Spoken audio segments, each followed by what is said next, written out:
Hey everybody, I'm Nate Warnock. I'm Andrea Warnock. And this is Sunday Night Live. This is a show that we do every Sunday night where we talk about some things that have struck us during the week with regards to family or marriage or both, and also address, one or two questions that we've come across from y'all. So we have not done this in a while. We had some time. We were out of town. Every year I take a men's trip, a ski trip. So we went to Crested Butte this year as a group. And then Andrea and I and my parents took a little bit of a business trip to Phoenix, Arizona for a few days. So it's been a little while since we've done any of these. And we had a baby. That made it a struggle. Right. I think that's probably true. Things, Yep, that's probably true. So anyway, we have not been here for Sunday Night Live here in a few weeks. So probably the notification went out to people and they went, oh, that's still a thing. It is still a thing. And we're kicking it back off tonight. So we will run the normal Marriage by Design up until about the end of May. And then we usually take June and July off because summer and baseball intensifies and we do our stuff during the summer. So, but we may touch base from time to time then as well. But between now and May, we're going to try and get on this more routinely. Yes. So, babe, how was your last couple of weeks since we did this the last time? Probably rougher than the previous few months that we've had. It's bringing a new baby into the family is a big transition and for everybody. And so it can be hard to balance life and emotions and all that. Right. Yeah, that's true. I mean, it's change. And we've talked about, in fact, a few weeks ago, we talked about change on this channel right after Easton was born. And I mean, it can be difficult because it turns things upside down a little bit. Yeah. Yeah, that's fair. All right. So while people are filing in, give us a what's up in the comment so we know who's joining us. Love to be able to welcome you directly and thank you for joining our show. If you have questions anytime during this live stream, love to have you put those in the comments as well. If you catch this after the fact, I always try to post it up on Wednesday mornings. So if you miss out on the live, you can catch it on Wednesday morning on any of our podcast partners. If you have questions on that, you can feel free to put those comments in the comments section, either on that podcast service if it allows that, or on Facebook at a Marriage by Design podcast on Facebook. So, babe, what I thought we would talk about a little bit today is war. So, if you may or may not know, hopefully you know, that Russia invaded Ukraine. And this is not new news. This happened 3 weeks ago by now. And there's lots of discussion and propaganda and positioning, and both of these countries are using social media to the fullest extent that they can to try and spin the narrative. And in the United States, which is where we're taping from, overwhelmingly, we've seen Russia as the aggressor, which of course is fair. I mean, the Vladimir Putin, ex-KGB guy, very threatening with regards to Ukraine. Ukraine's been a trade partner of the United States for quite some time. There's some discussion to be had about, what's our responsibility as a country with regards to Ukraine when we kind of convinced them to de-arm their nuclear arsenal and told them, hey, if anything happens, we'll help you out. And now something's happened, and where are we? So that's not what we're talking about today. That's just kind of a brief, summary of what's going on. The question for today is, how do we teach our kids about war?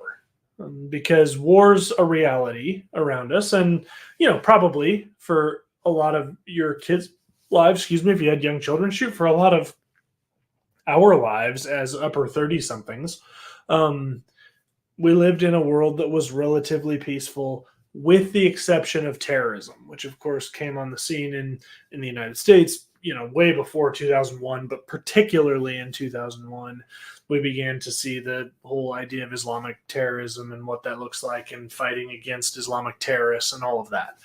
So the question that we have to think about today a little bit is, how do we think about war as Christian adults? And how do we teach our kids about war as they grow up? Because war is a scary thing, right? I mean, you have people killing other people. I mean, that's a scary thing.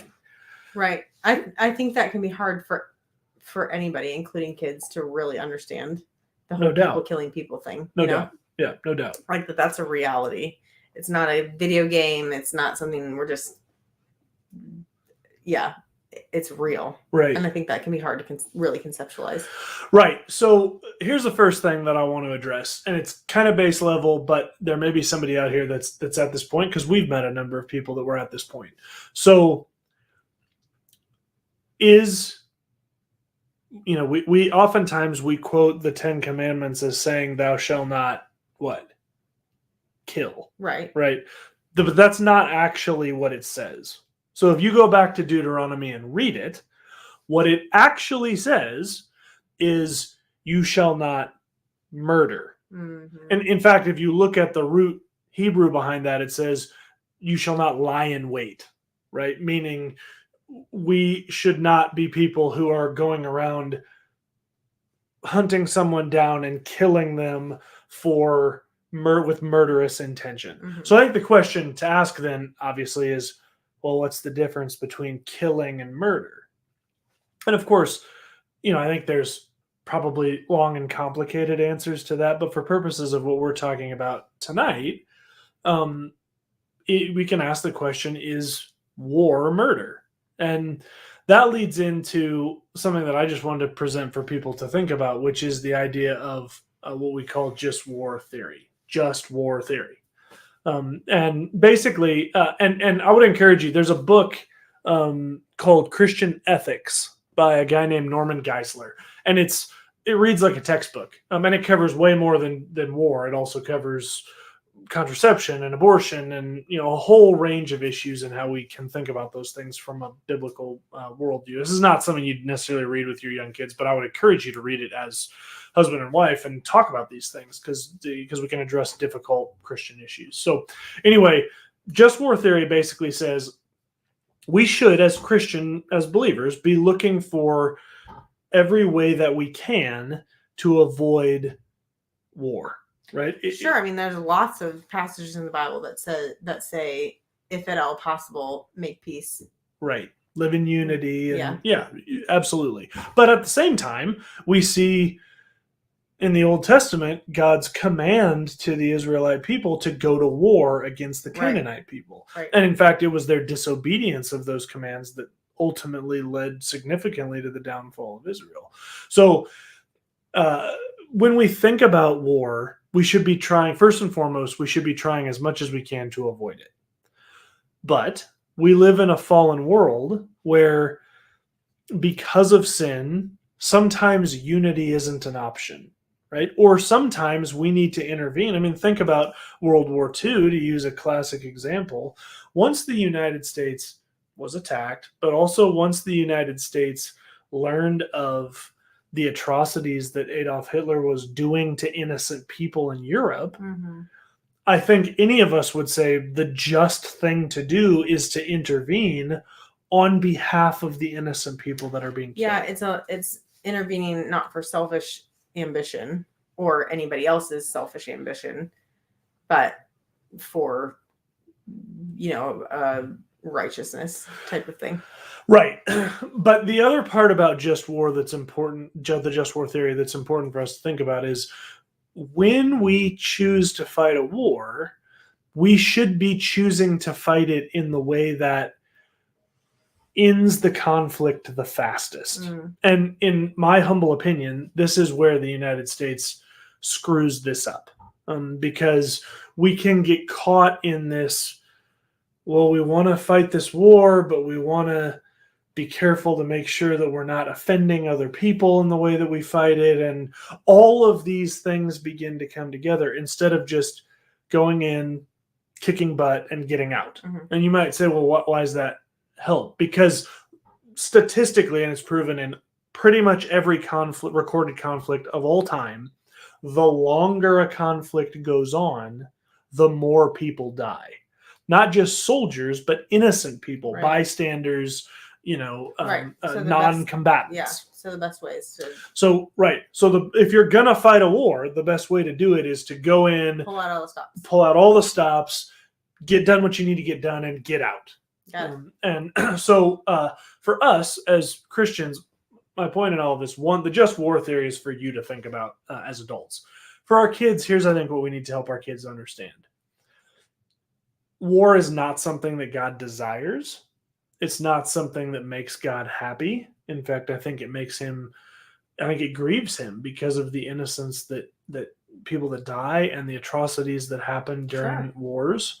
And God is a God of unity. We see that most predominantly in the Trinity, the unity between God the Father, God the Son, and the Holy Spirit. He desires that we all live in that kind of unity. But the reality of the matter is, because of Adam and Eve's decision in the garden, we live in a fallen world. And because of that, sin not only surrounds us, but in many cases, sin abounds around us. And the reality of the matter is that because of that, people act in ways that are not God-honoring. And we have a responsibility as God-fearing people to respond to that in a way that is God-honoring. Mm-hmm. Now, yes, it's easy to go, well, that means we should turn the other cheek. And oftentimes that's true.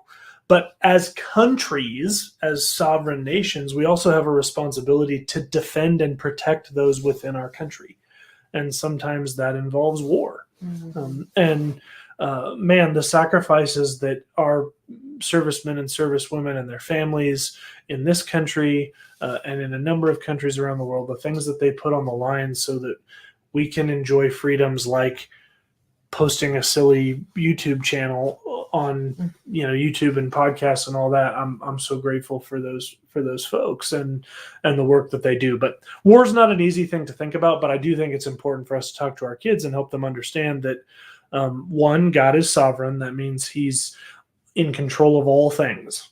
And so the question is, what is our responsibility with regards to those circumstances that are going on around? And war is a difficult one for us to talk about. But I think if we stick to what the Bible says and think critically about how we can involve ourselves in these conflicts when we have to and avoid them when we can, I think that's the way to help our kids grow up to think about war in a way that's God-honoring. What would you add to that? Anything? No, I mean, I think it's important for our kids to know what's going on and to not hide it from them, and to understand history. Yep. But doing that in a way that doesn't scare them, sure, is important, and I think that just comes from a lot of conversation. Yeah. So. Yeah, and I think another thing that's good for us is to recognize that God blessed the United States incredibly, just even if you think about it from a geographical standpoint. Mm-hmm. I mean, the United States, the atrocities that the people in Ukraine are having to endure right now, not super likely that people in the United States would ever have to endure that. Right. Because from a invasion standpoint, it really doesn't get any scarier from an enemy standpoint than the United States, because it's difficult to get in. There's a ton of people that live far inland. So even if you were able to get in on the coast, there's still a lot of people behind reinforcing. And this is an important reason why we should think carefully about gun rights in this country. It's really difficult to invade a country that has an armed military. It's almost impossible to invade a country that has an armed citizenry, because you just can't go anywhere. Everybody might have a gun and probably does. So from that standpoint, Lord, that he blessed us with this wonderful nation that we have. So anyway, that's kind of my thoughts on war. Just thought I would share that because, that's things that are going on right now in the world. Yeah. Speaking of thinking about world events, that leads us to the mailbox, which the question that, Babe, I wanted to throw over to you this time is, as a stay-at-home mom, how do you stay informed on events that are going on around, world events, political events, things that are going on around you. What things do you do to stay informed, and what, if anything, do you do to share those things with the kids? So I would say I'm definitely less informed than I was before kids, or less involved maybe in all the media than I was before kids. Okay. But I honestly think that that's been a good thing for me because I'm a lot pickier now on what I'm reading or listening to or whatever, because I just don't have the time. So sometimes I'm not informed, sometimes I miss things, and that's okay. But I do think it's really important to know what's going on and to have some critical thinking about that. And I used to be a person before, when Nathan and I got together, so Nathan's always been really big into politics. And when we first started dating, I didn't understand politics. I could not care less about politics. But I think being around him so much, I just started to I don't know, I started to understand and care, and now I care a lot. But so it's something I definitely care about, but can struggle to find the time to really be as informed as I want to be. But I listen to some political talk show hosts, which are really great. So like Matt Walsh, I really like him, and some other people. I'm conservative, so I generally listen to the conservative side, but there are times where I listen to the opposite side. I don't have the news on very often, and that's partially because I don't necessarily want to get my information from the news, but the general news, but also because I can't control what's flowing in on that, and my kids are always around. So I don't know what they're going to share on the news, and I don't always want to share everything that's going on with my kids. So but I would say I get most of my information from conservative news sources, by either on the internet or talk show hosts. And you wouldn't say you spend a lot of time listening to that, would you? Or No, you just kind of throw it on in the background? Or oh yeah, it's just kind of like when I'm getting ready in the morning or whatever.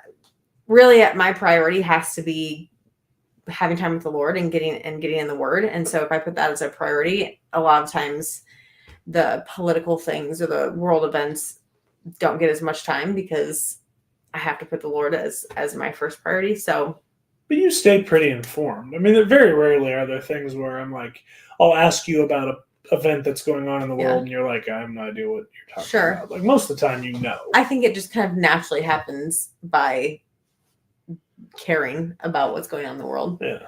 And probably discussions that we have.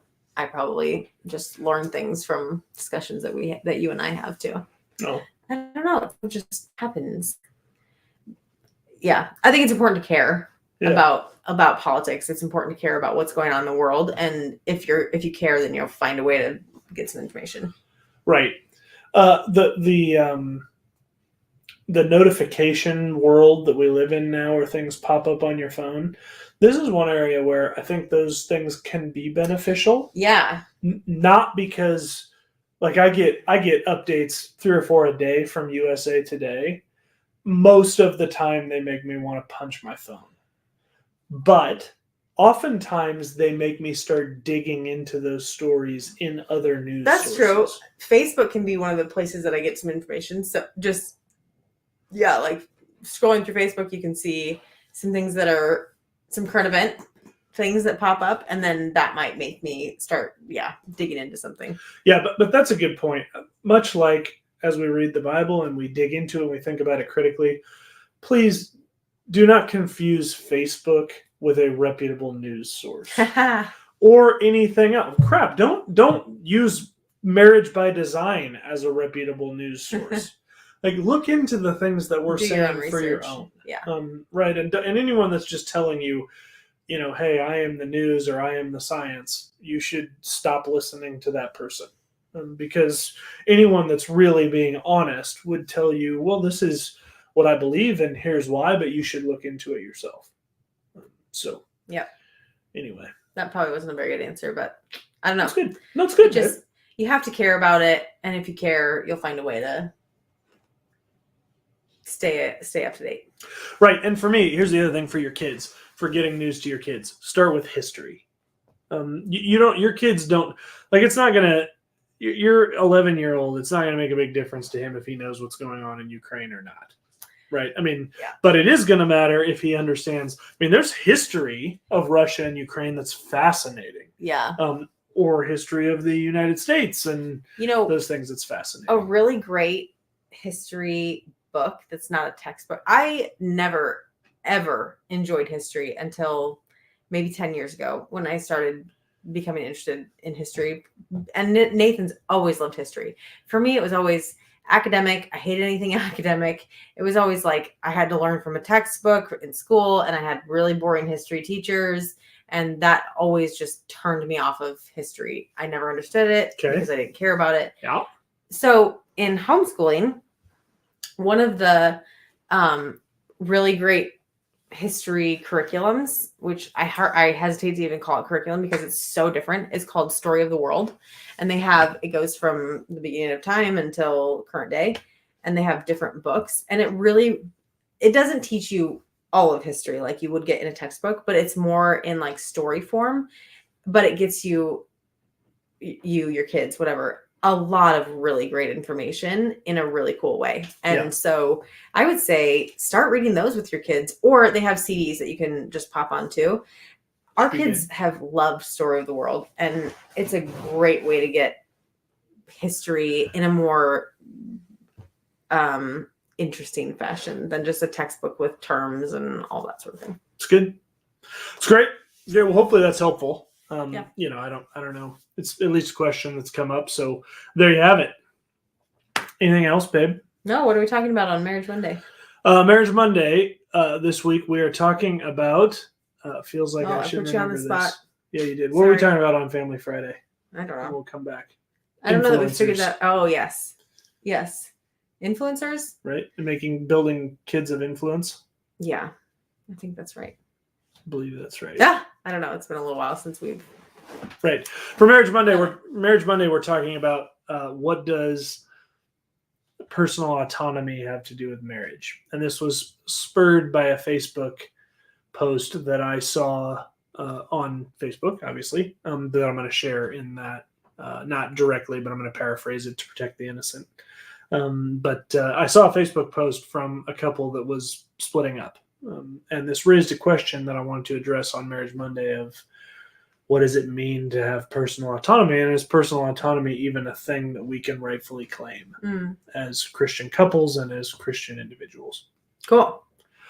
All right, guys. Thanks so much for joining us. I really appreciate you being here. Again, feel free to put comments up if you see this after the fact. Otherwise, we will see you guys this week on Marriage Monday and Family Friday. Thanks so much for joining us. And remember, God is for your marriage. Have a great week. So you repeat all of the flops.